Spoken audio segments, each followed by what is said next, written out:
Hey everyone, welcome to another of Adam's Reviews, and today I am reviewing the Presto Pizzazz Plus rotating oven. And this is a really nifty device that I find almost indispensable for heating up all kinds of different things. I heated pizza, and you'll see in the video how many different things I heat up with this thing. It's a very simple device. It's got a little twisty knob on the top that sets the time that you want to cook your food with, and it has two heating elements, one on the top, one on the bottom, and they are selectable, or you can use both at the same time to heat your items up, which I find very flexible and allows you to like heat up the bottom of things more. So if you like crispy crusts and things like that, really works well. And it's actually supposed to even help save energy, because you don't have to bother with any sort of like preheating your oven or anything like that. And so with that, I want to go ahead and get right into it, and let's cook ourselves some pizza. And here's an example of a pizza that doesn't really work very well for this thing. As you can see, these are square pizzas. They are bruschetta brick oven pizzas, and you can't cook them on this because they're square pizza, and then the edges of the squares are too large, so they hang off the edge and they get stuck up underneath there. So my solution has been just to take like a pair of cooking shears and just to cut the very edges, the corners off of the square, so that way it all fits under there and it'll rotate without getting all messed up. Alright, so here we have the square pizza that is now sort of roundish, or at least has rounded corners on it. You'll know that it's going to be fine to go ahead and cook the way that it is. If you just wait, plug it in, and let it spin for one rotation, and it doesn't start like shoving itself off to one side or the other. So I'm just going to wait, make sure that this end can go all the way through and it doesn't start moving the pizza around, then it's going to be just fine.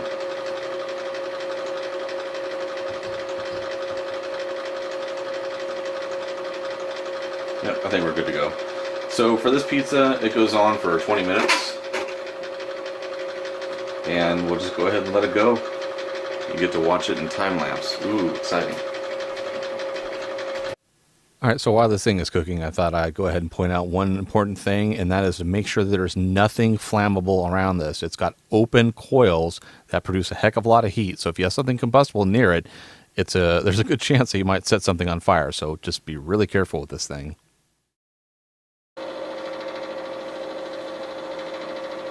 Alright, so that thing is done. See, it's nice and dark, crispy looking.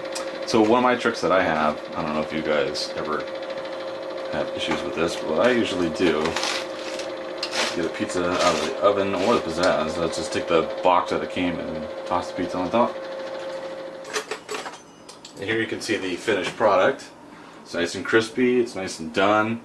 I actually turned this one off a few minutes early because this pizza apparently only needed to be on there for 17 minutes, so I removed it before it started to burn. But I like mine nice and crispy anyway, so you can see how crispy these pizzas turn out when you cut them too.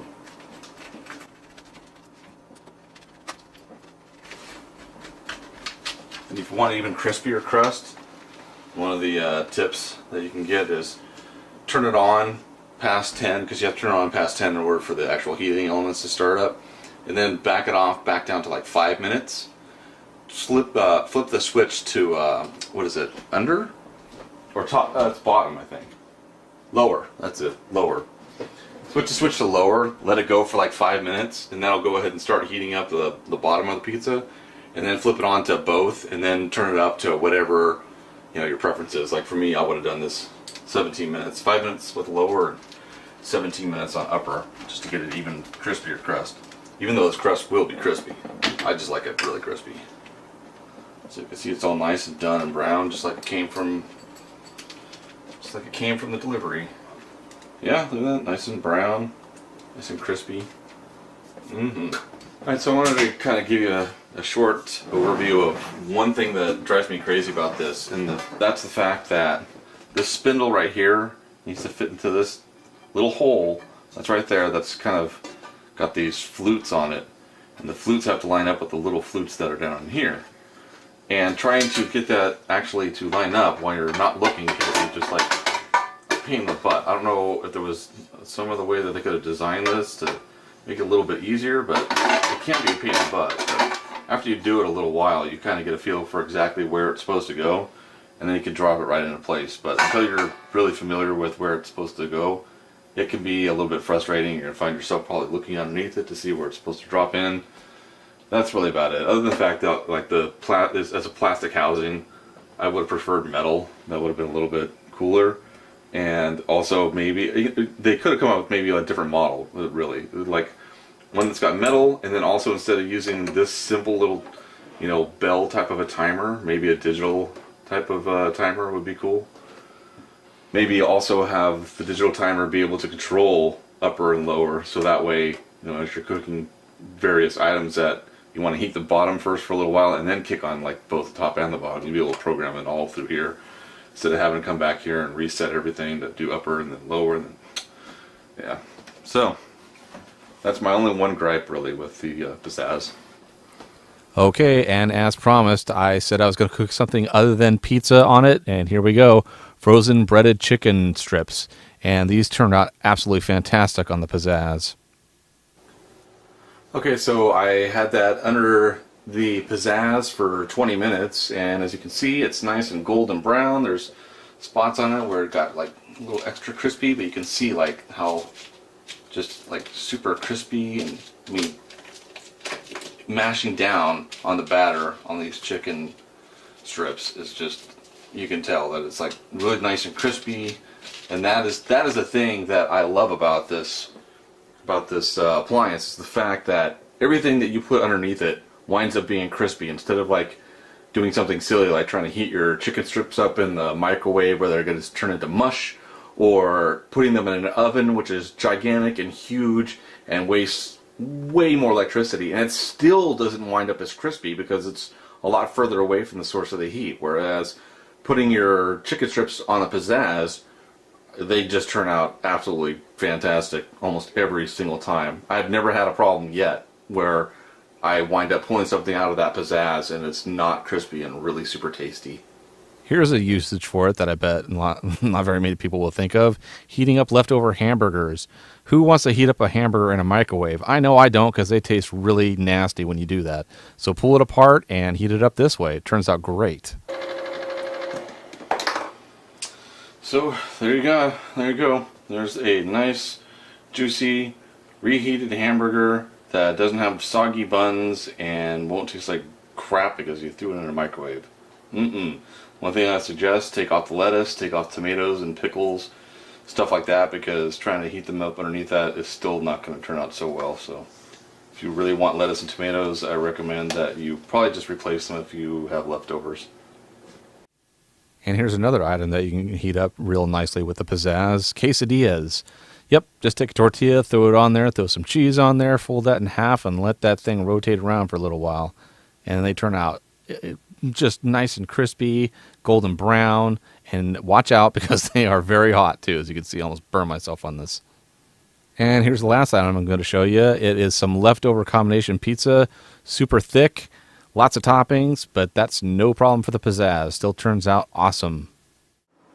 So as you can see, the Pizzazz does really well even on pizzas that have like a lot of toppings. This is a combination pizza that I really like, and it heats it up even better than I think than when it's originally delivered. I think that what comes out of the Pizzazz is actually better because it's not in that steamy, box that they use to keep the pizzas warm, which actually makes it kind of soggy. So it turns out nice and crispy again, and the bottom is all nice and browned and nice and done. Cheese is all gooey, and it's really, really good.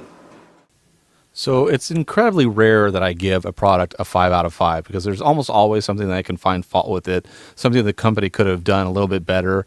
And while there are a few things with the Pizzazz, it is so overwhelmingly awesome that I have to give it a 5 out of 5. I use this thing like it's going out of style. I personally, my wife still uses the oven to cook with, but for the most part, all the stuff that I like to just heat up real quick or whatever, I use the Pizzazz almost exclusively. I don't even remember the last time I touched the oven. I really cannot stress how awesome this product is. If you don't have one, you really need to get it. They're cheap and they work fantastically.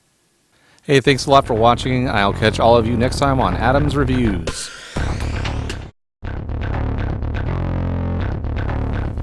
Hey everyone, welcome to another of Adam's Reviews, and today I am reviewing the Presto Pizzazz Plus rotating oven. And this is a really nifty device that I find almost indispensable for heating up all kinds of different things. I heated pizza, and you'll see in the video how many different things I heat up with this thing. It's a very simple device. It's got a little twisty knob on the top that sets the time that you want to cook your food with, and it has two heating elements, one on the top, one on the bottom, and they are selectable, or you can use both at the same time to heat your items up, which I find very flexible and allows you to like heat up the bottom of things more. So if you like crispy crusts and things like that, really works well. And it's actually supposed to even help save energy, because you don't have to bother with any sort of like preheating your oven or anything like that. And so with that, I want to go ahead and get right into it, and let's cook ourselves some pizza. And here's an example of a pizza that doesn't